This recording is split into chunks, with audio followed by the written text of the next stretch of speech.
I recently came across an article, the article pictured in this video, from close to where I live in Toronto, about an instance of homophobic graffiti. I saw this covered in multiple news sources, and all of them demonstrated what struck me as a distinctly poor analysis of the problem. This is a pattern I consistently notice when things like this happen. It goes beyond just this one specific article or this one specific instance, and it is more demonstrative of society as a whole, I guess Western society, and the way that we approach and deal with these kind of things. In this article, for example, the victim of the vandalism is quoted as saying that his child does not deserve to have to experience hate. Like, what? What does that mean? How could you possibly prevent a human being from experiencing such a basic common human emotion or state as hate? How could you prevent a human from experiencing that throughout their entire life without severely infringing on the liberty of others? But this is completely fucked and ridiculous. Like, this guy is a lunatic. Like, just because this guy is the victim of vandalism doesn't make him an expert in law or morality. If that's all it took to become an expert in law or morality, then then why wouldn't we just assault people and make people victims of crimes? Then we'd all be very moral and understand the law. That's not how it works. That's ridiculous. Yet this is presented to us in the article as if we should just get behind it. And if you look through articles like this, basically it's all the same, and basically what you'll find is a bunch of people posing as good people, acting like they're appalled and shocked and offended because they're such good people, and they use words like hate, bigotry, prejudice, homophobia, etc. Simple one-line words said with disdain, as if like that's all morality is. We struggled in the world for thousands of years to come up with a adequate morality and civilization. Apparently all we needed to do was just say simple one-line words with disdain, and that's all it took to be a good person. So these people say these things, and they had, to me, what seems like a very disturbing satisfaction with not really having any deep knowledge of how the law works or should work, and with not having any deep understanding of what makes these things wrong. So what actually does make these things wrong? Because I agree that they're wrong. I agree that what happened was wrong, but I don't agree at all with the conventional view in society of what makes these things wrong. The conventional view in society when something like this happens is that homophobia or hate is the problem. So let's analyze that. Because although society doesn't seem to realize it, you might not know it from if you took what society recommended for you. Logically analyzing things can actually produce real solutions to problems. Logic actually has real useful purpose. You might not have realized. So let's analyze the situation and what the problems and solutions are. What we're being told essentially is that homophobia is wrong. So is homophobia wrong?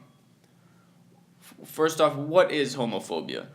If you type it into Google, and this is the definition I'm going to use because you might say, oh, it's not an official Webster definition, it's not an official Oxford definition, but I actually think that in this day and age when most people use the internet, more people, I think, use the internet than open physical books and physical dictionaries. So when you type it, so I'll go with the Google definition. When you type the word homophobia into Google, the definition you get is simply dislike or prejudice against homosexual people. And obviously the word phobia implies an irrational fear. That's what the word phobia means. So the word homophobia literally implies an irrational fear of homosexuals. So let's dissect both these things. Is it wrong to dislike homosexual people? What does that mean? Surely it's not eternally wrong to ever dislike any individual homosexual person. That is so ridiculous that it can be dismissed without rebuttal. So let's assume this definition isn't that ridiculous, and what it means is a general dislike of homosexuals, as a group, or if you dislike someone because of homosexuality.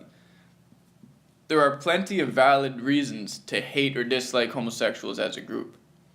Even without taking their sexual practices into account, it is an empirically observable reality that homosexuals as a group do not have the same distribution of personality types within their population as are demonstrated within other sexual orientation groups. They're not the same as everyone else in terms of personality. Homosexuals are on average more likely to be fond of fashion, plastic surgery, home decoration, celebrity gossip, and other shallow, vain, superficial things in general. This is observable reality. Homosexuals are more likely to be similar to women in their personalities, and homosexual men are more likely to be submissive and inept in areas, and all of these things are perfectly valid things to have a problem with. It is not being substantiated at all that it is wrong to value these traits lowly. It's possible to dislike homosexuals as a group merely because of this completely asexual value judgment. There's nothing bigoted about that.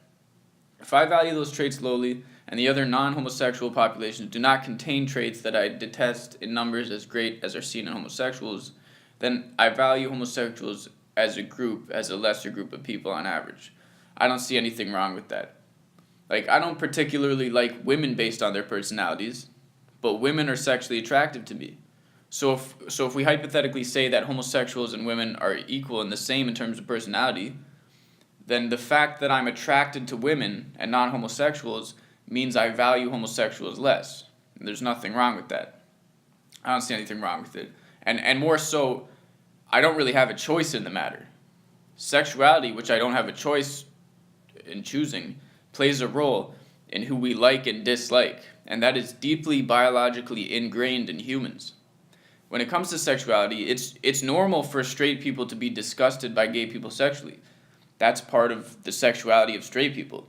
If you are specifically attracted to women, the idea of male-on-male sex is repulsive and disgusting.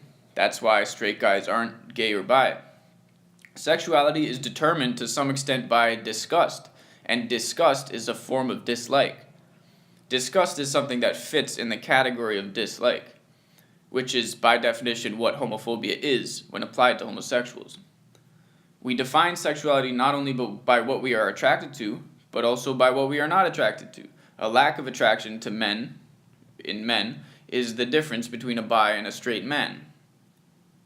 The lack of sexual attraction to certain people is a form of disgust.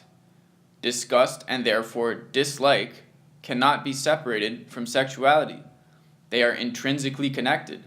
Anyone who is not sexually desirable to us is at least in some way disgusting to us, and is subsequently somewhat less likable to us. If male-on-male sex wasn't on some level disgusting to straight guys, they wouldn't be straight. This disgust of gay people is intrinsic to being straight, so it is unfounded and ridiculous to condemn it.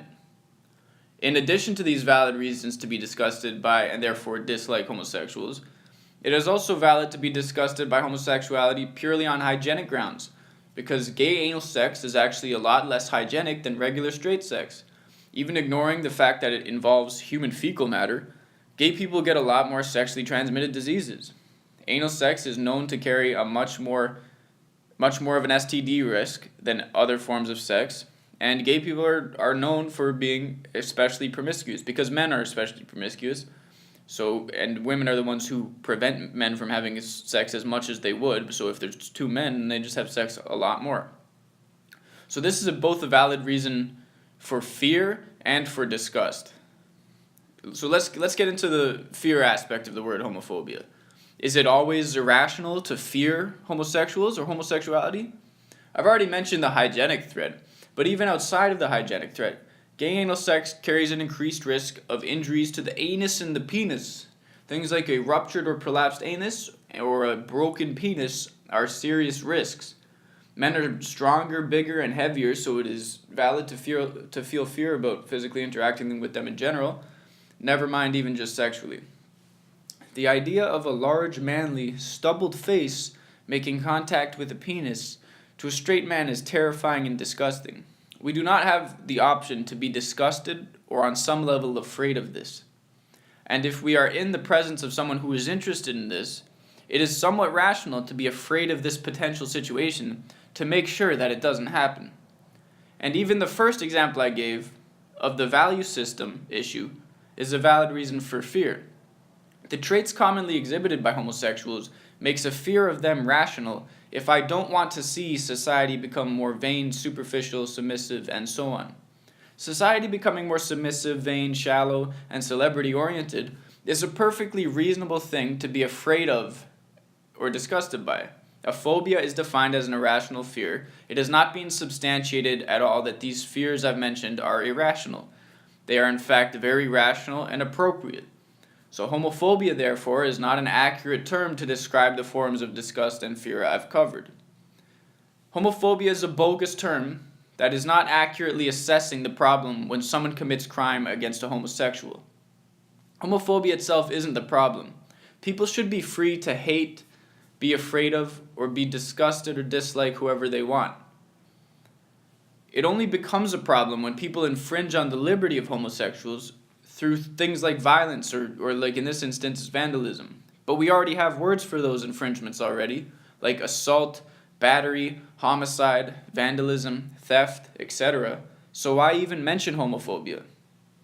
If when attacks on gays happen, you say it's wrong because it's homophobic, you're one, completely out of touch with and misrepresenting law and reality, and two, you're actually contributing to the further harming of homosexuals. If you tell people that attacks on homosexuals are wrong because they are homophobic, you are confusing people and putting homosexuals at greater risk. The fundamental problem with homophobic attacks is not the homophobia part, it's the attack part.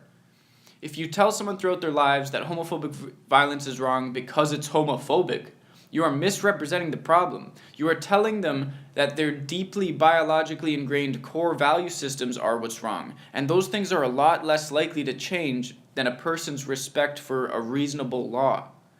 When you tell someone their whole lives to not commit homophobic violence because homophobia is wrong, and that they should refrain from such actions by rejecting homophobia within themselves, when they end up analyzing their own homophobia and realize that it has not been substantiated to be wrong, or that they can't even control it, like I have demonstrated here, you are leaving these people with a void. You're leaving people without an actual set of reasons or respect for liberty that would actually prevent people from committing these attacks. So living your life based on unrefined emotional sentiment might work for some people and help some people from committing crime, but it is arrogant, naive, irresponsible, and not functional. It's just plain stupid to expect everyone to adhere to this sentimental standard. It's an inferior standard than actually expecting people to be rational and have good arguments for why they shouldn't do things.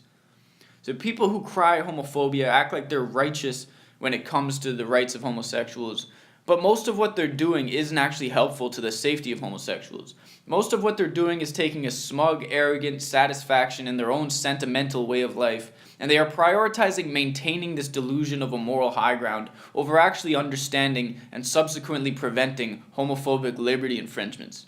So in conclusion, the word homophobic and homophobia is largely redundant, useless, and counterproductive.